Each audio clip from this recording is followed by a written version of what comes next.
देश के प्रधानमंत्री ने हर घर तिरंगे को मंत्र देश को दिया है और इस अभियान से लोग जुड़ भी रहे हैं। लेकिन अब इन सब के बीच कांग्रेस भी तिरंगा लेकर सियासी मैदान के अखाड़े में कूद गई है और कहने लगी कि ये तो हमारा तिरंगा है। ये रिपोर्ट देखिए, इसी मुद्दे पर आज हम चर्चा करेंगे। पहले रिपोर्ट देखिए। 13 से 15 अगस्त तक एक स्पेशल मूवमेंट हर घर तिरंगा, हर घर तिरंगा का आयोजन किया जा रहा है। इस मूवमेंट का हिस्सा बनकर 13 से 15 अगस्त तक आप अपने घर पर तिरंगा जरूर फहराएं। ये तेरा तिरंगा, ये मेरा तिरंगा। भाई, आखिर तिरंगा किसका? अभी तो आप लोगों ने सियासत कुर्सी को लेकर देखी होगी, लेकिन अब सियासत तिरंगे को लेकर शुरू हो गई है। देश की दो सबसे बड़ी पार्टी कांग्रेस और बीजेपी तिरंगा लेकर आमने सामने आ गई। जहां बीजेपी ने हर घर तिरंगा की शुरुआत की, तो कांग्रेस कहां शांत बैठने वाली थी। उसने भी भारत जोड़ो तिरंगा यात्रा स्लोगन के साथ अपनी शुरुआत कर दी। वहीं इन सियासी अखाड़ों के बीच अब आम आदमी पार्टी भी कूद गई है। उसने भी हर हाथ तिरंगा के स्लोगन के साथ शुरुआत कर दी।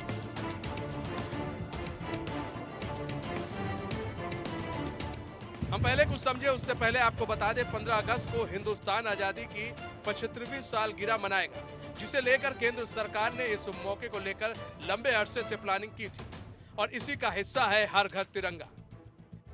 इन सबके बीच जो समझने वाली बात यह है, तिरंगे को लेकर मचे सियासी घमासान के बीच देश के लोगों को सोचने पर आखिर मजबूर कर दिया है, आखिर तिरंगा है किसका। इन सबके बीच समझने वाली बात यह है कि तिरंगा तो एक बहाना है अपने आप को सबसे बड़ा राष्ट्रवादी साबित करना है, क्योंकि कभी बीजेपी तो कभी कांग्रेस अपने आप को देश की सबसे बड़ी राष्ट्रवादी पार्टी बताती है। 15 अगस्त नजदीक है, ऐसे में तमाम जो राजनीतिक दल हैं अपने आप को सबसे बड़ा राष्ट्रभक्त दिखाने का प्रयास कर रहे हैं। मानो कि तमाम जो शीर्ष नेतृत्व है पार्टी का, उनकी तरफ से ये प्रोजेक्ट मिला है, ये टास्क मिला है कि आपको अपने आप को सबसे बड़ा राष्ट्रभक्त दिखाना है। आप मेरे पीछे जो भीड़ देख रहे हैं, ये तमाम जो आम आदमी पार्टी कार्यकर्ता हैं ये नजर आ रहे हैं और आज इनका जो तिरंगे को लेकर 101 फीट का जो तिरंगा है वो लेकर ये पद यात्रा कर रहे हैं। राजधानी देहरादून के घंटाघर से शुरू होगी और कई इलाकों से होकर ये लोग गुजरेंगे। तो कहीं ना कहीं ये माना जा रहा है कि आज का जो परिप्रेक्ष्य है, आज का जो राजनीतिक परिप्रेक्ष्य है, उसके मद्देनजर तमाम जो राजनीतिक दल है, चाहे भाजपा हो, कांग्रेस हो या फिर आम आदमी पार्टी हो, सबको कहीं ना कहीं ये टास्क दिया गया है कि आप लोगों के दिलों में ये छाप छोड़ें कि आप कितने बड़े राष्ट्रभक्त हैं। जहां एक तरफ भाजपा का कार्यक्रम है हर घर तिरंगा, तो आम आदमी पार्टी का कार्यक्रम है हर हाथ तिरंगा। इसके साथ ही कांग्रेस भी कहां पीछे रहने वाली है। कांग्रेस का कार्यक्रम है भारत जोड़ो यात्रा। ऐसे में कहना गलत नहीं होगा कि तमाम जो राजनीतिक दल हैं उनमें यही एक सबसे बड़ी लड़ाई है कि आखिर तिरंगा किसका, आखिर कौन सबसे बड़ा राष्ट्रभक्त।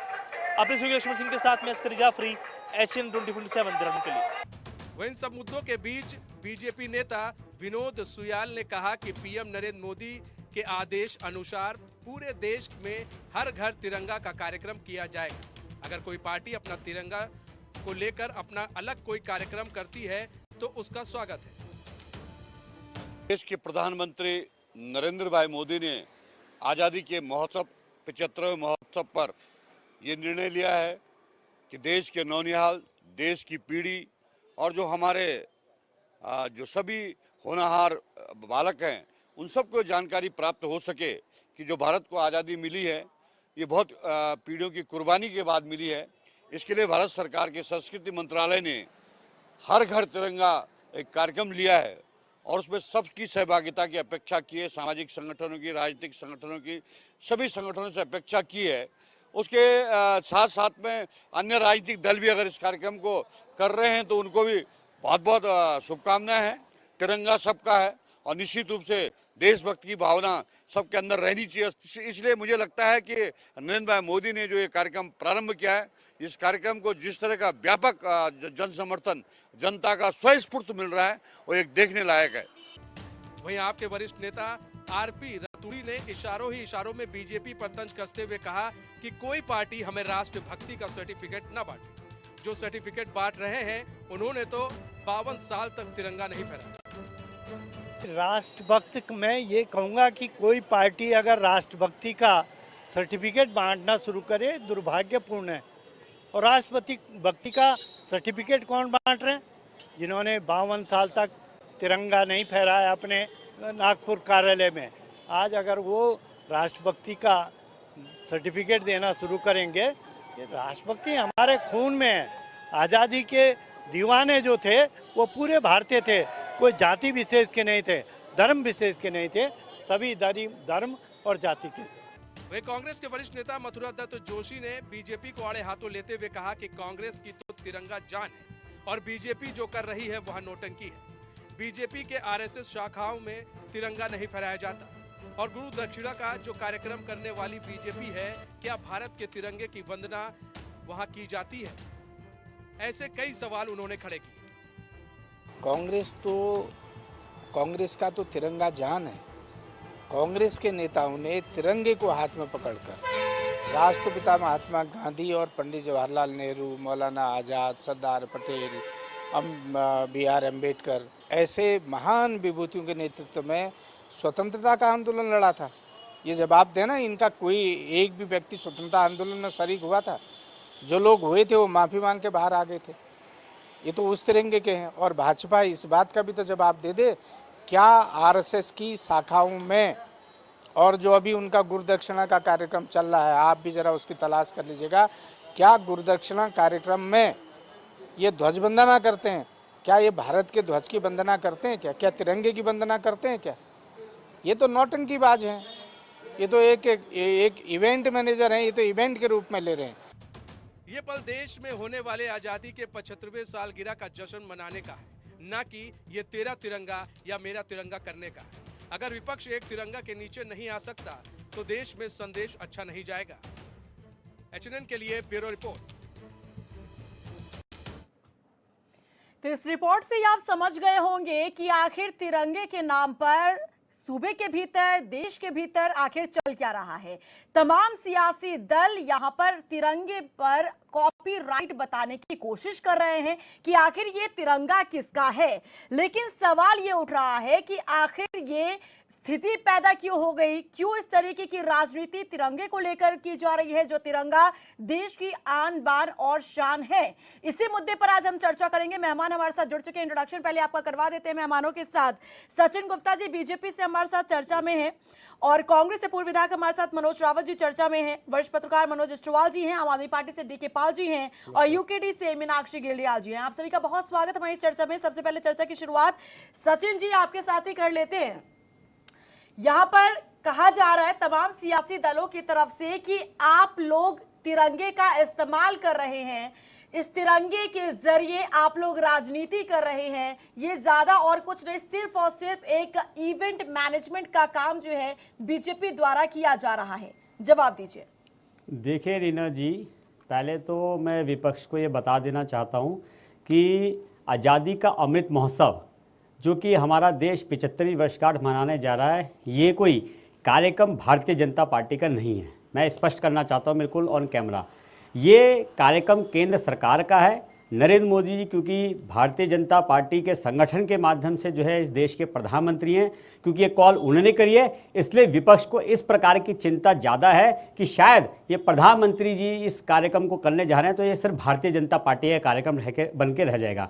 लेकिन मैं आह्वान करना चाहता हूँ आज आपके कैमरे के माध्यम से कि इस राष्ट्रीय पर्व को, जो कि पूरा विश्व इसको देखने वाला है कि भारत 75वीं वर्षगांठ किस तरीके से मनाने जा रहा है, और कम से कम हम और मुद्दों पे हमारी राय विभिन्न हो सकती है और मुद्दों पे हम लोग जो है एक दूसरे पे कटाक्ष कर सकते हैं, लेकिन मेरा बड़ा आग्रह है, ये बड़ा विनम्र आग्रह है मेरा सभी संगठनों से कि ये राष्ट्रीय पर्व है। इस राष्ट्रीय पर्व को हम अपने पूरे संसार को ये दिखाने का हमारे को एक मौका मिला है कि कम से कम हम अपने तिरंगे के नाम पे, हम अपने तिरंगे के सम्मान में, हम तिरंगे की आन बान शान के नाम पे हम कम से कम एकजुट हैं। और ये पर्व किसी संगठन का नहीं है, ये देश के हर उस नागरिक का है जिस व्यक्ति ने हमारे इस देश में जन्म लिया है, जो राष्ट्र भावना से हमारे इस देश के साथ जुड़ा हुआ है। ये पर्व हर उस व्यक्ति का है, इसलिए इसको राजनीतिक रंग न देते हुए केवल इस तिरंगे का सम्मान करें और हर राजनीतिक संगठन, हर सामान्य संगठन, हर निजी संगठन जो है इसके अंदर सहभागिता निभाए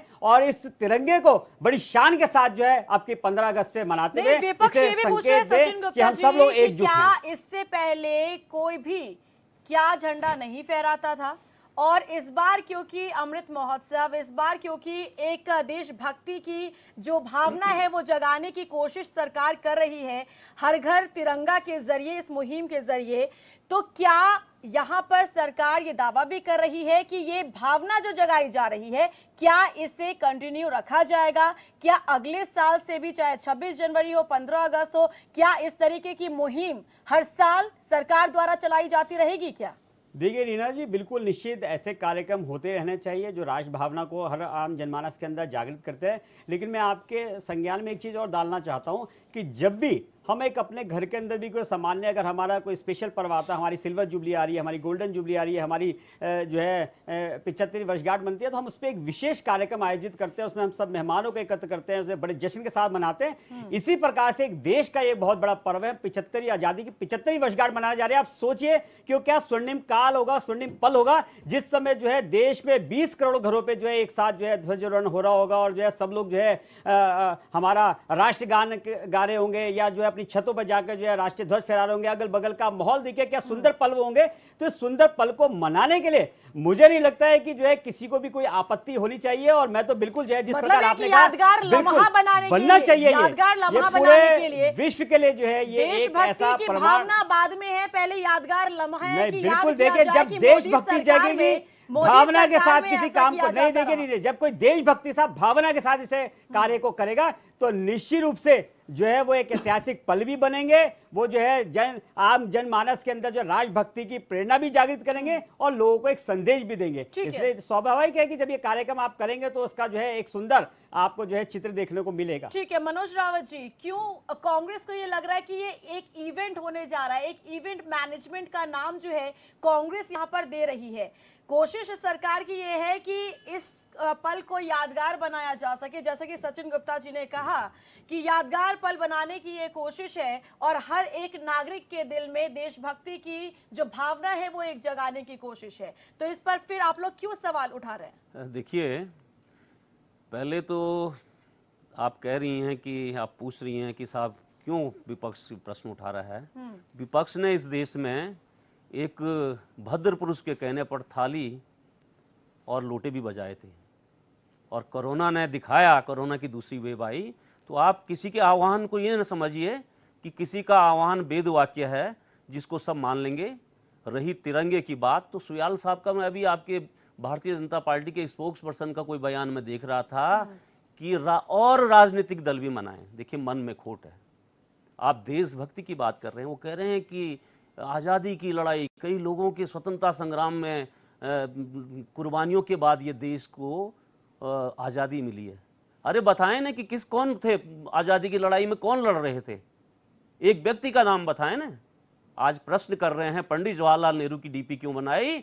21 से लेकर के 45 तक के पंडित जवाहरलाल नेहरू कोई आतंकवादी नहीं है।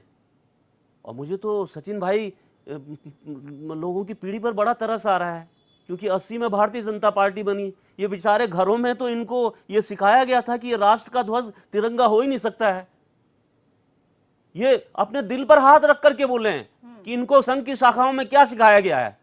और संघ ने, और आप कागजों पर आइए, आप सबूतों पर आइए, ऑर्गेनाइजर जो संघ का मुखपत्र है, आजादी जिस दिन मिल रही थी 15 अगस्त 1947 को, 14 अगस्त 1947 के पत्र में संघ का पत्र है, ऑर्गेनाइजर अंग्रेजी में छपता है, क्या लिखा था तिरंगा पर? मैं उसको ज्यादा वो नहीं करना चाहता हूं, लिखिए, लेकिन मैं बधाई देता हूं। देखिए, एक बात सुनिए, मतलब एक ऐसी पार्टी जिसका जन्म तिरंगे के विरोध से हुआ हो, जिसने आजादी की लड़ाई का विरोध किया हो, ये रिटर्न में है।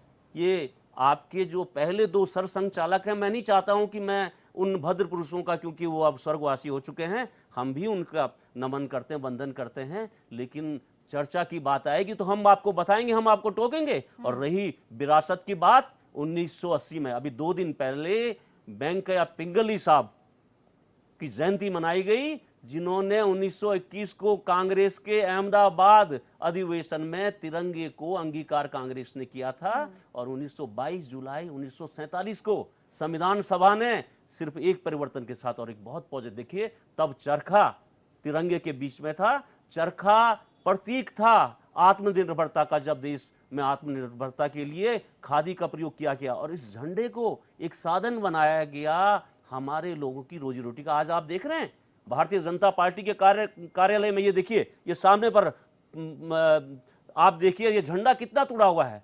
झंडे की संहिता थी, कर्नाटक खादी ग्राम उद्योग संघ को पूरे देश में झंडे बनाने का लाइसेंस था, जिसको वो पवित्रता के साथ, इतनी पवित्रता के साथ कि जैसे हम अपने घरों में अपने देवी देवताओं के प्रतीकों को रखते थे, उस परंपरा के साथ झंडे बनते थे। और आप ये झंडे देख लीजिए, ये झंडे को तोड़ना, मोड़ना, विरूपण करना, ये झंडे के अपमान करने के जैसा माना जाता है, और 3 साल की सजा विपक्ष है। का सवाल क्या है? सवाल क्या है? देखिए, विपक्ष का कोई सवाल नहीं, हम भारतीय जनता पार्टी को बधाई दे रहे हैं कि कम से कम उन्होंने तिरंगे को अंगीकार तो किया, लेकिन मन से अंगीकार करें। और एक ऐसी पार्टी, मैं तो मानता हूं बेचारे द्वंद्व की स्थिति में हैं, जिन पटेल साहब ने, देखिए झंडे का जिक्र आया है तो पटेल साहब का जिक्र लाना इसलिए जरूरी है कि पटेल साहब ने महात्मा गांधी जी की हत्या के बाद आरएसएस पर प्रतिबंध लगाया था, और वो प्रतिबंध इसी शर्त पे उठा कि 1947 में 15 अगस्त 1947 और 26 जनवरी 1950 को संघ के कार्यालय में झंडारोहण किया गया तिरंगे का, और उसके बाद 52 सालों तक नहीं किया गया। जो बार बार लोग आरोप लगाते हैं, हम आपको साफ करना चाहते हैं कि उस एवज में इन्होंने माना, ये माफी भी रहे, वास्तव में ये गलतियां बहुत अपनी अच्छी मानते हैं, लेकिन अच्छी लाइन पर आ रहे हैं। जिन पटेल साहब ने इन पर प्रतिबंध लगाया, उनकी करोड़ों की मूर्ति लगा दी, और इस मतलब सचिन भाई तो मुझे पक्का विश्वास है, मैं जानता हूं पारिवारिक पृष्ठभूमि से, संघ की पृष्ठभूमि से हैं, 3-4 पीढ़ियों से संघ में होंगे। इनके घर में अगर अपना साहित्य ढूंढेंगे, घर में किताबें ढूंढेंगे, तो कई साहित्य मिल जाएगा जहां पर यह माना जाएगा कि तिरंगा नहीं बल्कि भगवा हमारा राष्ट्रीय ध्वज बन सकता है। मैं ऑर्गेनाइजर की बात मैं बता रहा हूं कि उसमें लिखा गया है कि कोई जबरदस्ती हमारे हाथ पर तिरंगा नहीं पकड़ा सकता है। हम उस दिन की कल्पना कर रहे हैं जब भारत का राष्ट्रीय ध्वज हिंदू ध्वज भगवा बनाना पड़ेगा। ये आपके शब्द हैं,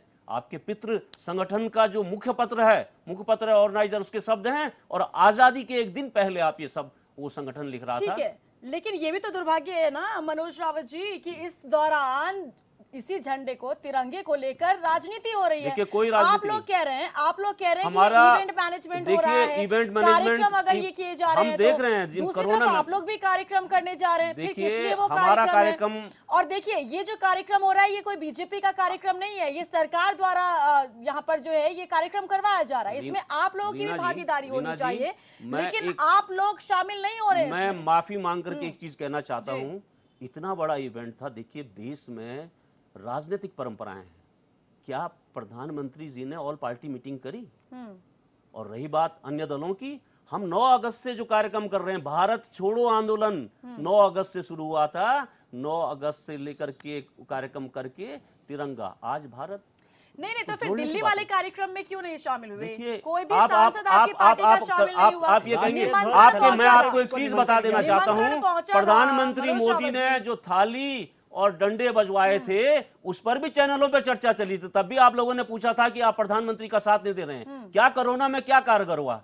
आज नोटबंदी की बात सुनिए, रात को 9 बजे हम देखिए थाली नहीं रही, ये रही राष्ट्रीय प्रतीकों की बात, राष्ट्रीय प्रतीकों की बात। आप एक प्रधानमंत्री से आप ये आशा तिरंगे से जोड़े हैं, एक प्रधानमंत्री से शर्मनाक बयान है आपका, जो कोरोना बहुत शर्मनाक बयान है आपका, थाली और लोटा बजाने का आह्वान करे, शंख बजाने का आह्वान करे। बहुत शर्मनाक बयान है दिल्ली में जो बाइक रैली की गई थी, तिरंगा यात्रा निकाली गई थी, उसमें आपकी पार्टी का कोई भी सांसद नहीं पहुंचा, जबकि निमंत्रण गया था। आपको मैं आपको साफ बता रहा हूं, भारतीय जनता पार्टी के प्रवक्ता आपके चैनल पर कह रहे हैं कि हम और राजनीतिक दलों को भी कार्यक्रम करना चाहिए। आप राष्ट्रीय कार्यक्रमों को यदि राजनीतिक दल का और व्यक्तिगत भारतीय जनता पार्टी का कार्यक्रम बनाएंगे तो लोगों को उससे दूर करेंगे। आपकी मंशा साफ होनी चाहिए। मैंने कहा ना मैं प्रधानमंत्री जवाब देना चाहूंगा आज- इसका। क्या आज- है? आज आप हमारी लोगों ने भावना क्या ये जवाब है, देना चाहूंगा देखिए, इसका। आप लोगों ने क्या स्टेप लिया? हम हमने तिरंगे को आजादी से पहले अंगीकार किया है और तिरंगा हमारे हृदय में बसता है, हमारे लिए पवित्र है। अगर प्रधानमंत्री जी को सबको साथ लेना था तो प्रधानमंत्री जी को ऑल पार्टी मीटिंग करनी चाहिए थी, देश को आह्वान करना चाहते। भारतीय जनता, ये आज भारतीय जनता पार्टी के कार्यालयों में झंडे बिक रहे हैं, बंट रहे हैं। आपने एक स्टॉल, आप बताइए, क्या आम आदमी के लिए, आम आदमी का अधिकार नहीं था भारतीय जनता पार्टी ने? तो ये जो कार्यक्रम बनाया गया, देखिए ये इवेंट, वास्तव में जो जोशी जी ने कहा है, इवेंट मैनेजमेंट की आदत पड़ गई है आपको, और झंडे की जो बेकदरी हो रही है। मैं 4 जिलों के भारतीय जनता पार्टी के झंडों के कार्यक्रम को बेचने के मैं बताऊंगा कि जैसे राजनीतिक दलों के गठरों में बांट करके कार्यक्रम बांट रहे हैं, वैसे फोटो देखिए। ये तो ठीक है। आप झंडे को, मतलब झंडे का मान नहीं, आप झंडे, आपके चैनल पे चल रहा है ये झंडा तोड़ा हुआ, दिख रहा है ना, क्या झंडा देशभक्ति की भावना जगाने के लिए तो फिर आप लोग अलग अलग दल जो है अलग अलग कार्यक्रम क्यों कर रहे हैं? क्या मकसद है इसका? देखिए रीना जी, हर घर तिरंगा हो या हर हाथ तिरंगा हो, हालांकि तिरंगा तो हमारा, अब सब, हम सब का तिरंगा है। 75वीं वर्षगांठ हम लोग मनाने जा रहे हैं। सवाल तिरंगे का नहीं है, सवाल तिरंगे के मान सम्मान अभिमान का भी नहीं है। वो तो कमज़ोर हो ही नहीं सकता, वो कमज़ोर नहीं पड़ेगा मेरे देश में। वो हम सब का तिरंगा है, सब चीज़ें अलग हो सकती है। लेकिन मैं इस परिप्रेक्ष्य में एक बात ज़रूर कहूँगा, हम 75वीं वर्षगांठ बनाने जा रहे हैं। हमारे देश की सरकार की जिम्मेदारी बनती है कि एक एक आदमी को हम 75वीं वर्षगांठ पर इस उत्सव को मनाने के लिए प्रेरित करें, हम योजना तैयार करें, हम इसके लिए एक बड़ी अभियान को तैयार करें। देखिए ये हुआ नहीं है, इसीलिए हर एक पार्टी ने अपने अपने तरीके से तिरंगा यात्रा को 75वीं वर्षगांठ को मनाने का काम किया है। लेकिन प्रधानमंत्री जी नरेंद्र मोदी जी ने 2019 के चुनाव में 75वीं वर्षगांठ की खूब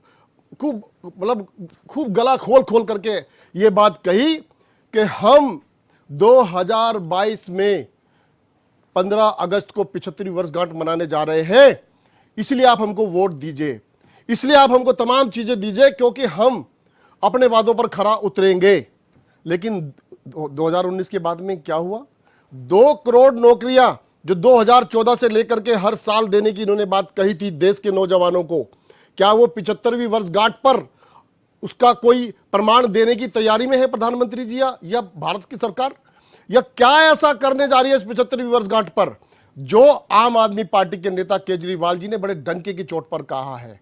उन्होंने आज देहरादून में तिरंगा यात्रा नहीं निकली है, हर हाथ जो है तिरंगा यात्रा नहीं निकली है, पूरे देश में आम आदमी पार्टी के मुख्यालयों पर, जिलों पर तिरंगा यात्रा निकाली गई है। हर हाथ तिरंगा कह करके तिरंगा यात्रा निकाली गई है और संकल्प के साथ में निकाली गई है। लेकिन वो समझ से संकल्प क्या पहले है? तो डीके पाल जी यही है ना कि जब यहाँ मुहिम सरकार द्वारा चलाया जा रहा है तो फिर आप लोग क्या कर रहे हैं? आप लोग क्यों अपनी पार्टी द्वारा कोई कार्यक्रम कर रहे हैं? नहीं, आप लोगों ने तो यहीं पर अलग कर दिया कि ये बीजेपी का तिरंगा, ये आम आदमी पार्टी का तिरंगा और ये कांग्रेस का तो तिरंगा। मैं तो कह रहा हूं ना, प्रधानमंत्री जी की सरकार ने पूरे देश में कोई किसी प्रकार का अभियान चलाया नहीं कि हम हर हाथ तिरंगा या हर घर तिरंगे की बात करें। अरे भाई, हर घर तिरंगा पहले से ही है, अब हर हाथ तिरंगा, हर हाथ रोजगार, हर हाथ में काम की आवश्यकता है। जो सुनिए, देखिए 2019 में प्रधानमंत्री जी ने कहा हम 75वीं वर्षगांठ मनाने जा रहे हैं। 3 साल से आप संकल्पित है, 3 साल से आप योजनाग्रस्त है। क्या 3 साल में आपको इन पार्टियों से इस मुद्दे पर, इस बात पर, इस मिशन पर कोई बात करने की आपने कभी ठानी है? कभी आपने किसी प्रकार की कोई मीटिंग बुलाई या नहीं बुलाई? इसलिए मैं उस पर नहीं जाना चाह रहा। मैं कहता हूं हर हाथ तिरंगा हो तो हर हाथ रोजगार भी हो। जहां आप 10 साल के, 8 साल के अपने प्रधानमंत्री के समय में हमको मजबूरी में बोलना पड़ता है इन बातों को। कौन बोलना चाहता है प्रधानमंत्री के खिलाफ? नहीं, सर, देखिए, आप लोग समझने की कोशिश नहीं कर रहे हैं। और इस वक्त देश के भीतर हो यही रहा है कि तिरंगे के नाम पर राजनीति आप लोग अपनी चमकाने की कोशिश कर रहे हैं। नहीं तो अगर देशभक्ति की भावना जगाने की अगर बात है तो सरकार द्वारा अगर ये मुहिम चलाई जा रही है तो उसमें आइए ना, शामिल होइए। किसने रोका है? हम एक क्यों संकल्प अपने के दल साथ द्वारा कोई दूसरा कार्यक्रम कर रहे हैं? आम आदमी पार्टी के राष्ट्रीय संयोजक केजरीवाल जी और उनकी पूरी टीम, पूरे देश की टीम एक संकल्प के साथ में तिरंगा, हर हाथ तिरंगे की बात कर रहे हैं। हम कहते हैं कि हर घर, आपको क्या नाम से दिक्कत है किस कि बात? हर घर तिरंगा ना होकर हर हाथ तिरंगा भाई होना हर चाहिए? घर, रीना जी, तिरंगा हर घर में तो जब से आ गया था, जब देश आजाद हुआ। हाँ। और उससे पहले जो संघर्षों ने लड़ाई लड़ी तिरंगे के लिए, वो भी तिरंगे पर लड़ाई लड़ी। आप तिरंगे की बात मत करिए, तिरंगा हमारा तिरंगे की मान बात है, हो रही सम्मान है, है, अभिमान तिरंगे है। की बात हो रही है और बात तिरंगे यह है पे ही कि राजनीति 75वीं आप लोग कर रहे वर्षगांठ हैं। पर तिरंगे 75वीं पर ही वर्षगांठ राजनीति आप लोग कर रहे पर हैं, जिस देश तरह के से वो तिरंगे गलत के है। नाम पर आप लोगों को, देश के नौजवानों को कितनी नौकरी देने जा रहे हैं, किस तरह की आप घोषणा इस तिरंगे की 75वीं वर्षगांठ पर आप करने जा रहे हैं। क्या हर हाथ जो आम आदमी पार्टी की जो नियत है, हर हाथ अगर झंडा हो तो हर हाथ काम हो, रोजगार हो, नौकरी हो, क्या आपका ये संकल्प है?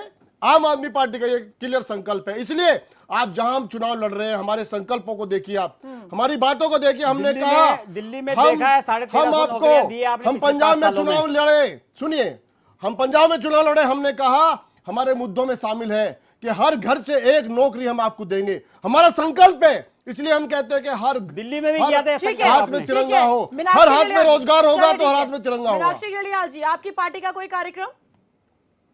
हाँ, हम एक क्षेत्रीय दल हैं, बहुत छोटी सी पार्टी है और हम बहुत अच्छी तरह समझ सकते हैं कि फिजूल खर्ची क्या होती है।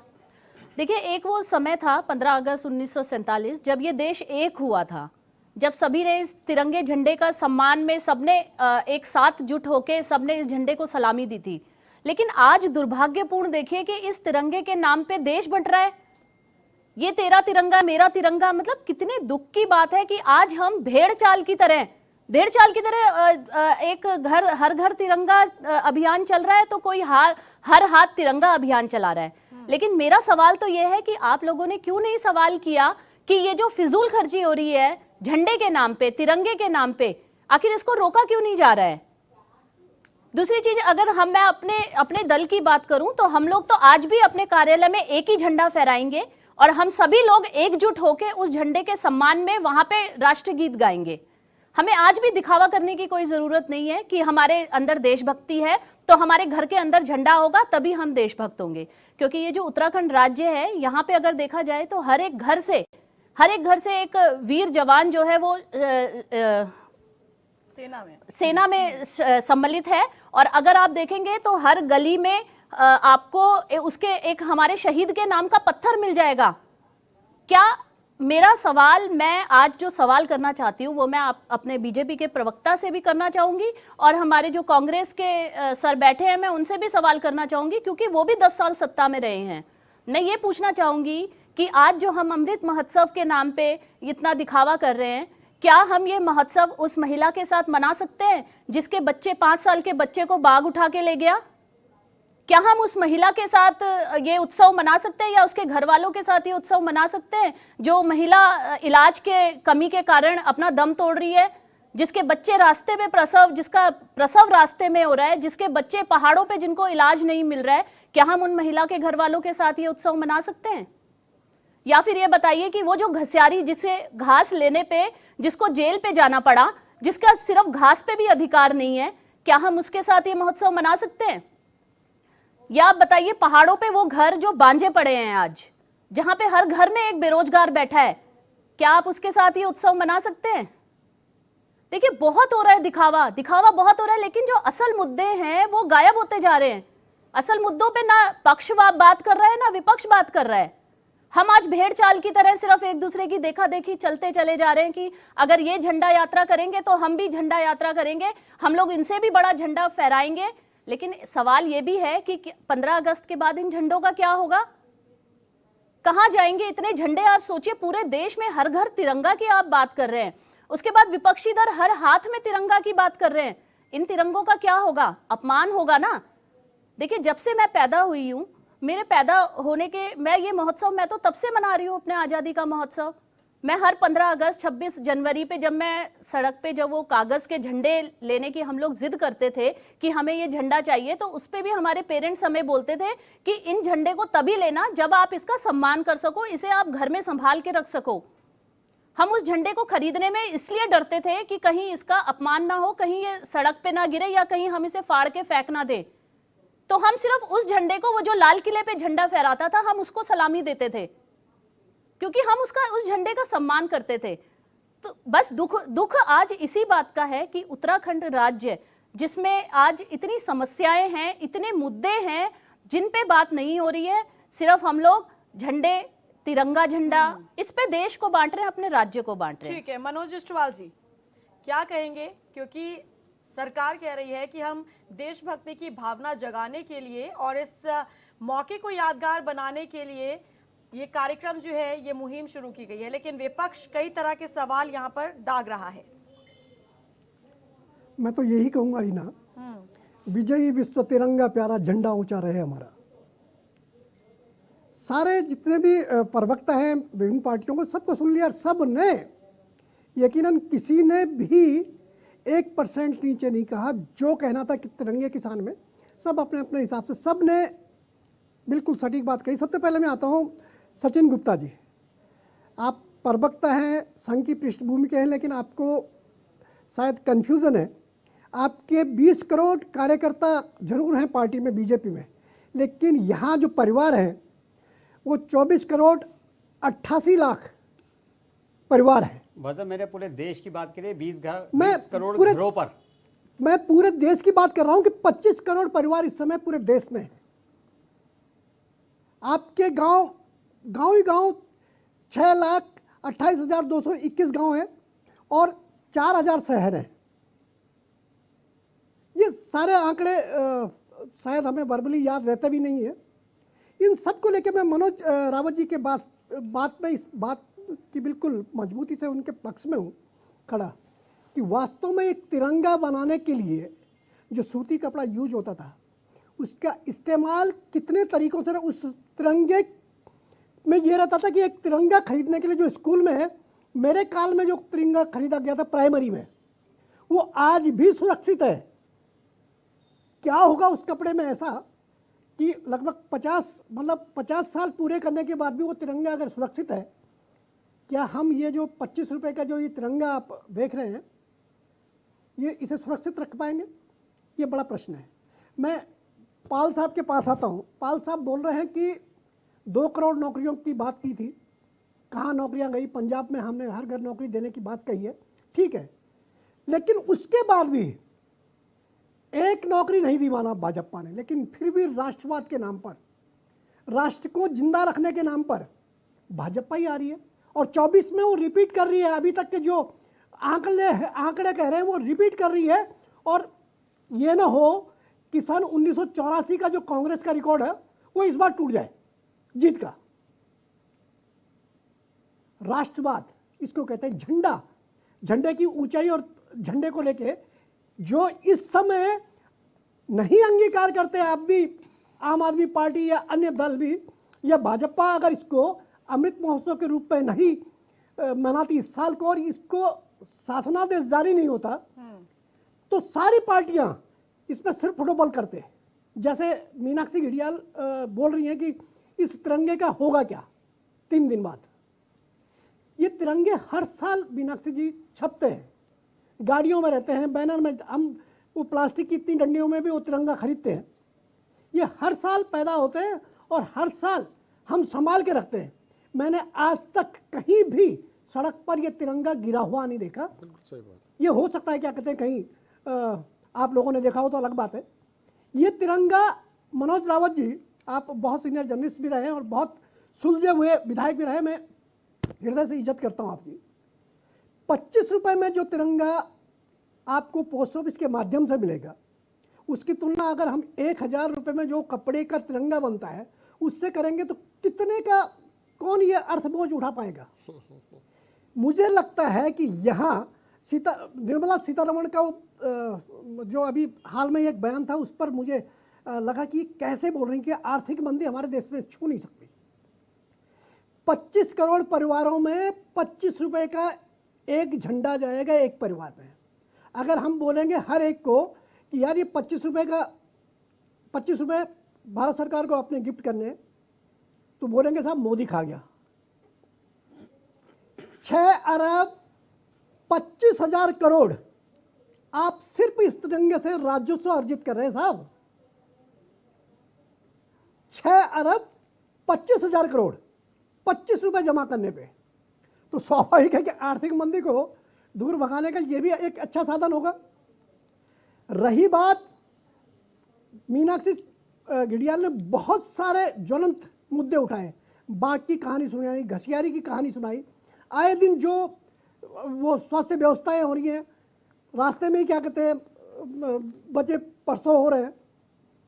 ये तिरंगे से इसका अभिप्राय कहाँ जुड़ेगा ये मैं नहीं कहता, लेकिन यकीनन राज्य सरकारों को इस बारे में सोचना पड़ेगा कि क्या हम राष्ट्रवाद के नाम पर ही आगे भी जिंदा रहेंगे और राष्ट्र के नाम पे, तिरंगे के नाम पर ये राजनीति चलाते ही रहेंगे क्या? बहुत अच्छी बात है, हम 15 अगस्त ये जो अपना इस समय जो मना रहे हैं, इस पर हम देश को 6 अरब 25,000 करोड़ जोड़ के दे रहे हैं, क्योंकि आर्थिक मंदी का जो वैश्विक आर्थिक मंदी चल रही है उसमें ये अगर पूरा देश के 25,000 परिवार ये 25 रुपए का सहयोग कर रहे हैं ना, तो ये वो एहसान नहीं कर रहे बल्कि अपनी ही आर्थिक मंदी बचाने के लिए देश का सहयोग कर रहे हैं, मेरा ये मानना है। क्योंकि इसको अगर हम जैसे बिजनेस पॉइंट ऑफ व्यू से आप बोलते हैं कि साहब मोदी जादूगर है, वो जानता है कि पैसे कैसे कमाने हैं, तो हो सकता है कि ये एक जादू की झप्पी, जादू की छड़ी ये भी हो कि कहीं ना कहीं हमारा कोष सुरक्षित रहे। और मुझे लगता है कि कांग्रेस जहां पहले बहुत तल्ख ये तेवर में इस्तेमाल थी, साहब, जी। मैं इंटरप्ट कर रहा हूं जरा, आप ज्ञानवर्धन कर रहे हैं कि ये राजस्व में कैसे जाएगा ये पैसा? वैसे पोस्ट ऑफिस के माध्यम से आपको 25 रुपए का जो नहीं, झंडा मिल रहा है, इसमें देखिए इसकी लागत आप बताइए लागत कितनी होगी जो झंडा आप देख रहे हैं? ये जीएसटी मुक्त है। देखिए हाँ, अभी GST इस मुक्त है। देश में जो भी आप सामान लेते हैं वो इनडायरेक्ट टैक्सेस के रूप में, जीएसटी के रूप में आता है। जी। और ये जो पॉलिस्टर का झंडा है, हाँ, आपके मैं संज्ञान में ला रहा हूँ, इसकी ये कॉस्टिंग पॉलिसी क्या के होगी लिए आप सर? गवर्नमेंट ने कुछ एजेंसीज को ऑथराइज किया है, गवर्नमेंट से लें या चाहे आप उनको लें, वो पॉलिस्टर वाले जिनको जीएसटी मुक्त पॉलिस्टर मिल रहा है उनको पैसा जा रहा है, इसमें राजस्व का एक पैसा नहीं। देखिए राजस्व का मतलब ये है कि जो सरकार के खाते में टैक्स के रूप में जाए, क्योंकि ये जीएसटी मुक्त है, ये पॉलिस्टर जो झंडे का है ये जीएसटी मुक्त है, तो इसमें एक भी पैसा भारत सरकार का, चाहे सेंट्रल जीएसटी हो चाहे स्टेट जीएसटी हो, जीएसटी के टैक्स के रूप में, देखिए टैक्स जब है ही नहीं तो सीधे कंपनीज को जाना है इसने। अब भारत सरकार का मुझे नहीं मालूम कि भारत सरकार ने पोस्ट ऑफिस से कौन सी व्यवस्था किस लाला जी और अभी किस तक कंपनी के द्वारा की है। मनोज भाई, देखिए आपको मेरा नहीं- जो संज्ञान है कि कुछ कंपनी को ऑथराइज किया है इसको बनाने के लिए, और वही कंपनियां इसको बना सकती हैं, बेच सकती हैं। पहले देश में सिर्फ एक लाइसेंस होता था, कर्नाटक खादी ग्राम उद्योग संघ। बिल्कुल बिल्कुल वो है ना? मैं मान रहा हूँ। और जरा आर्थिकी पर भी अगर बात कर रहे हैं, आप कह रहे हैं ये आर्थिकी वाली बात, मैं वो तो उसका- आपकी जुबान आपको सुना रहा हूँ कि आपने आर्थिकी की बात कही थी कि ये हाँ, बढ़िया लॉबी है। मेरा भी ये था कि जी, इसमें उसी टैक्स बढ़िया एक लॉबी के पैसा नहीं आधार मिल पर रहा मैंने ये है, सुना है कि आप खाते में 6 अरब सरकार के खाते में एक पैसा नहीं जा रहा है। लेकिन क्यों अच्छी नहीं जा बात रहा? है, पर हम ये जानना चाहते हैं कि वो प्लेयर, वो बिग प्लेयर कौन है कि जिनको ये लाइसेंसिंग की बात दी है। देखिए कर्नाटक खादी ग्राम उद्योग संघ तो सारा देश जानता है कि देश की आजादी के बाद से झंडे बना रहा है, और उसमें एक झंडा अगर बनता है तो कपास, सूत या कपास लेने से लेकर के और सिलाई तक के कम से कम 12 लोगों को रोजगार मिलता है। एक झंडे पर 12 लोगों मनोज को भाई, रोजगार मिलता है। मैंने उस चलिए, ठीक झंडे है, की लेकिन कहानी देखिए, आपको बता कितने दी लोगों को पूरी। रोजगार मिल रहा है, इस मनोज पर ज्ञानवर्धन हो जाए जी। तो हम भी जाने। ठीक है मनोज अष्टवाल जी, लेकिन अभी जो देश के भीतर माहौल चल रहा है ना, उस पर थोड़ा सा आप जरा उस पर प्रतिक्रिया दीजिएगा, रिएक्शन दीजिएगा कि जब यहाँ पर सरकार द्वारा कार्यक्रम चल रहा है तो और सियासी दल जो कार्यक्रम कर रहे हैं, तो क्या इसे सही माना जाए? एक्चुअली ये क्योंकि राष्ट्रवाद, मैं अभी उसी मुद्दे पे आ रहा था, मनोज भाई के इंटरप्शन पे रुकना पड़ा। हाँ। ये पोस्ट ऑफिस के माध्यम से जा रहा है मनोज भाई, तो हो सकता है कहीं ना कहीं राजस्व अर्जित करने वाली बात हो सकता है किसी पार्टी विशेष का इसमें फायदा भी हो रहा हो, ये भी माना जा सकता है। जो आपकी शंका है मैं उसका ये समाधान इस तरीके से भी देख रहा हूँ कि चलो आप अगर ये सोच रहे हैं कि ये पार्टी फंड में किसी के जा रहा है, नहीं मैं पार्टी, मैंने देखिए उसका पार्टी नहीं, इसका जो इशारा भी इंगित मैन्युफैक्चरर किया है, था मेरा कि ये कहना है भाजपा कि की टैक्स 2024 राजस्व, आप में जो एक राजस्व पॉलिसी कमाई है की बात कर रहे कि थे तो वो राजस्व इसमें कांग्रेस जीरो के है। जो रिकॉर्ड जीत थी 84 की, उसको इस बार भंग करने का उनका प्लान है, और हो रहा हो कि इसमें वो सफल हो जाए। देखिए इस्टवाल साहब, इलेक्शन अलग चीज है, इलेक्शन अलग है। इलेक्शन तो आप कैसे जीत रहे हैं, क्या जीत रहे हैं, वो बात अलग है। इस समय झंडे, राष्ट्रवाद, ये जो बहस हमारी है, झंडा राष्ट्रवाद, तेरा झंडा मेरा झंडा। अब भारतीय जनता पार्टी के कार्यालय से मैं स्क्रीन पर देख रहा हूं, अगर झंडे बांटने के स्टॉल भारतीय जनता पार्टी के कार्यालय में हो और आप मुझसे ये आशा रखें कि मैं बलबीर रोड के कार्यालय पर जाऊं झंडे के लिए, देखिए नहीं इसके लिए उनके बड़ा 20 बड़ा तभी हृदय तो चाहिए। पोस्ट ऑफिस में भी अगर व्यवस्था है। अगर प्रधानमंत्री जी भाई को साहब, सारे उनके दलों से ये 20 आशा थी तो करोड़ प्रधानमंत्री जी क्या को बड़ा कहते हृदय हैं, करके ऑल कार्यकर्ता पार्टी मीटिंग 20 करनी करोड़ चाहिए कार्यकर्ता और अगर देश के खरीद बच्चे रहे बच्चे हैं से वो ऑल पार्टी झंडा, मीटिंग में आह्वान तो करनी 5 चाहिए। अरब तो ऐसे ही जुट रहे हैं। आप देखिए इस्टवाल साहब, चलिए, आप किसी देख बहाने रहे हैं तो लगातार पैसा निकालेंगे। झंडे भारतीय कहीं ना जनता कहीं पार्टी तो के पैसा कार्यालय में निकालेंगे। बढ़ रहे हैं। रीना जी मैं इसमें ठीक है, कुछ आप अलग एक से एक करके अपनी बात को रखिएगा जी। हाँ। मैं इसको रीना जी, फाइनल कर लेता हूँ मैं ये जरा, समझना रीना जी, चाह रहा हूँ Conclude जो कर आपने दीजिए। प्रश्न किया था उस अमृत पे आ रहा हूँ। महोत्सव हाँ उस पे आ रहा हूँ जरा, एक प्रश्न जो आपने किया था लास्ट में जी, मुझे। कंक्लूड कीजिएगा। देखिए, राष्ट्रवाद के नाम पर हर कोई इस समय समझ गया है बीजेपी जितने भी चुनाव जीत रही है वो भयंकर महंगाई में भी जीती, भयंकर बेरोजगारी में जीती, कोरोना काल के बाद भी वो रिवर्स आई अपने राज्यों में। तो उसके पीछे जो थिंक टैंक है, राजनीतिक कूटनीतिक जो थिंक टैंक है, वो समझ गया है कि अगर हम राष्ट्रवाद की विपरीत दिशा पकड़ेंगे तो हम कहीं भी और कभी भी चुनाव नहीं जीत सकते। शायद यही कारण है कि इस समय सब झंडा ऊंचा रहे, हमारा अलग अलग दल अपना अपना झंडा ऊंचा बिल्कुल। बुलंद करके निकल रहे हैं। ठीक है, डी के पास देखिए मैं ये समझना चाह रहा हूँ, अमृत महोत्सव उत्सव जो भी आप मना रहे हैं, आप अब बिल्कुल सरकारी विभागों में के बाहर में आपके बैनर लगे हुए, बिल्कुल मनाइए। बट मैं ये समझना चाहता हूँ 75वीं वर्षगांठ का जितना हल्ला प्रधानमंत्री जी ने पूरे देश के अंदर हर चुनाव में, हर पूरी दुनिया में जो किया है, उसका मंतव्य मैं समझना चाहता हूँ किस संकल्प के साथ में किया है। आखिरकार क्या आत्मनिर्भर भारत की कोई बहुत बड़ी योजना हम 15 अगस्त 75वीं वर्षगांठ पर करने जा रहे हैं? क्या हम ये डेटा देने जा रहे हैं कि हमने 8 साल के अंदर इस महोत्सव को मनाने के लिए आपको 2 करोड़ 4 करोड़ 6 करोड़ नौकरियां दी हैं? आपके पास तो कुछ है ही नहीं। आप जो लेके जा रहे हैं 15 अगस्त 75वीं वर्षगांठ पर आप लेने जा रहे हैं, आपने भारत के जितने संसाधन जो पूर्ववर्ती जो है ना सरकार ने बनाए थे वो तमाम आपने बेच दिए। रेलवे आपने बेच दिया, LIC को आपने बेच दिया है, तमाम ऐसे विभाग आपने बेच दिया, एम्बेसी को आपने बेच दिया है। एम्बेसी के अंदर FAQ नाम की एक संस्था आपने बढ़ा दी है। डीके पॉल साहब, मैं आपको बताता हूँ, आज ऑन कैमरा में बताना चाह रहा हूँ, लगातार जो है सभी जो है मेरे राजनीतिक दल जो है इस विषय को रख रहे हैं कि आखिर जो है चुनाव जीतने का मूल मंत्र भारतीय जनता पार्टी का होता है। आप बोलने दीजिए डीके पॉल साहब, बोलने दीजिए, सच सुनने की हिम्मत रखिए। मैं आपको मूल मंत्र दे रहा हूँ और वो मूल मंत्र ये दे रहा हूँ कि राष्ट्र में एक ईमानदार सरकार, एक ईमानदार नेतृत्व को जनता ने स्वीकारा है और यही कारण है कि बार बार जो है संगठन को जो है लगातार 2 करोड़ कोविड कार्यकाल के बाद भी, कोविड कार्यकाल बाद पूरे विश्व में मंदी आई, लेकिन आज भी भारत जो है पूरी ताकत के साथ उठ रहा है। देखिए, बहुत बढ़िया चर्चा आप लोगों ने कराई और मैं तो ठीक कह रहे हैं मनोज इस्टवाल जी, भारतीय जनता पार्टी समझ गई है। देखिए, जो लोग हमेशा, मैं तो सचिन हमारे छोटे भाई हैं, लेकिन आज घर में जाएंगे और पुराने अपने दादाजी के समय के अगर RSS के ग्रंथों को पढ़ेंगे तो शर्मा जाएंगे कि क्या कह रहे हैं, क्या करा रहे हैं। रावत जी, मैं आपकी बात काटूंगा। राजनीतिक राष्ट्रीय स्वयंसेवक संघ ने हमेशा राष्ट्रभक्ति को बात करिए, राष्ट्रभक्ति का काम किया, राष्ट्रभक्ति के लिए। बहुत शुक्रिया आप सभी मेहमानों का चर्चा में जोड़ने के लिए। तो यहाँ पर आप सभी राष्ट्रभक्ति की बात कर रहे हैं, लेकिन यहाँ पर सूबे के भीतर जो है वो तिरंगे को लेकर राजनीति जोरों पर चलती नजर आ रही है। लेकिन सभी को समझना होगा कि ये तिरंगा हम सभी का है और ये तिरंगा ही हमारे देश की आन बान और शान है और इसका सम्मान करना हम सभी का कर्तव्य है। नमस्कार।